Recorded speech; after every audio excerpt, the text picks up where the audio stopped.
नमस्कार, मी अक्षय परत एकदा स्वागत करतो आहे स्पॉटलाईट मराठी या यूट्यूब चॅनलवरती.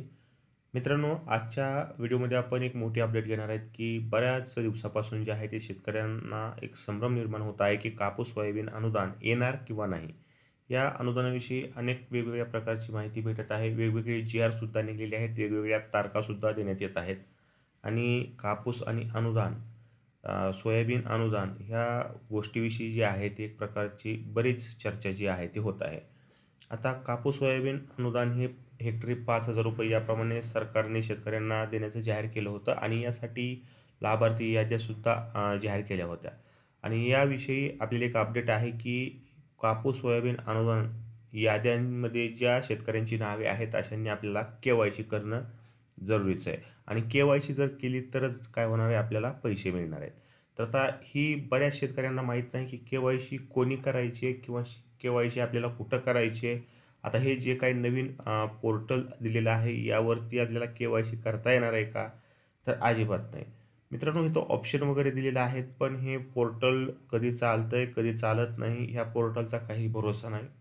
त्यामुळे ह्या पोर्टलवरती 100 शेतकऱ्यापैकी एकाचीही KYC होणं खूप अवघड आहे. त्यामुळे नाही KYC होत या पोर्टलवरती म्हणलं तरीसुद्धा चालेल. तर आता आपल्याला मग KYC कुठं करायची आणि KYC कोणी करायची?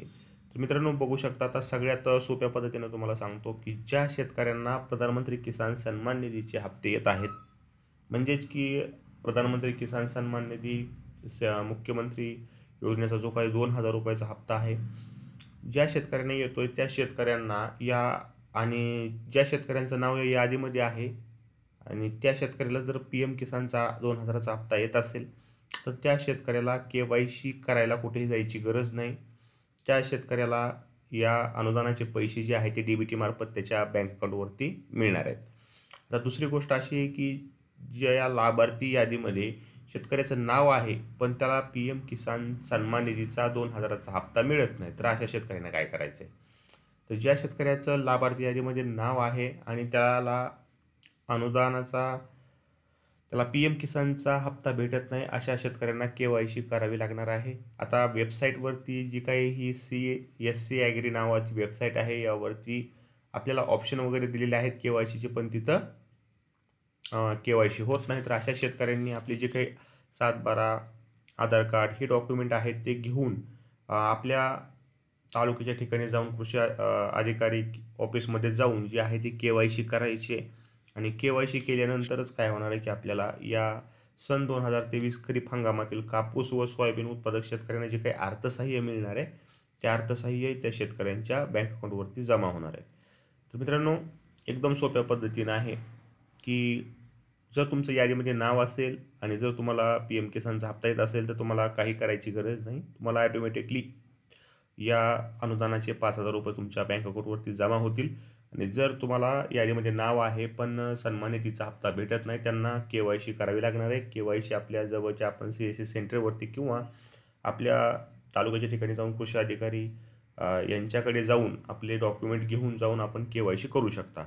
आणि जर हे KYC केले तरच तुम्हाला या जे काही अनुदान आहे ते आपल्या बँक अकाउंटवरती जमा होणार आहे. आणि मित्रांनो, सांगितलं जात आहे की आजपासून जे आहे ते सन 2023 खरीप हंगामातील कापूस सोयाबीन उत्पादक शेतकऱ्यांना जे काही अर्थसहाय्य हेक्टरी 5,000 रुपये ते 25 सप्टेंबर रोजीपासून जमा होणार आहे. तर पाहूया याविषयी काही नवीन अपडेट येत आहे का.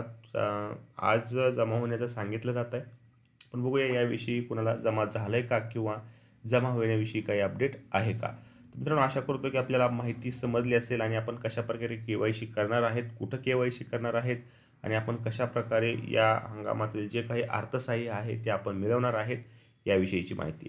तर मित्रांनो, आशा करतो की आपल्याला माहिती समजली असेल आणि माहिती जर समजली असेल तर आपल्या स्पॉटलाईट मराठी या यूट्यूब चॅनलला सबस्क्राईब नक्की करा आणि आपल्या WhatsApp ग्रुपलासुद्धा जॉईन व्हा. लिंक खाली दिलेली आहे, तिथं आपण इतर शेतकऱ्यांबरोबर चर्चासुद्धा करू शकता. तिथं कुठल्याही प्रकारचं लिमिट नाही आहे की फक्त तुम्ही आलेले मेसेजेस वाचायचेत वगैरे. तुम्ही तिथं टाईपसुद्धा करू शकता तुमचे प्रश्न आणि इतर लोकांबरोबरसुद्धा चर्चा करू शकता. तर मित्रांनो, भेटू एका नवीन माहितीसह एका नवीन व्हिडिओमध्ये. तोपर्यंत जय हिंद, जय महाराष्ट्र, धन्यवाद.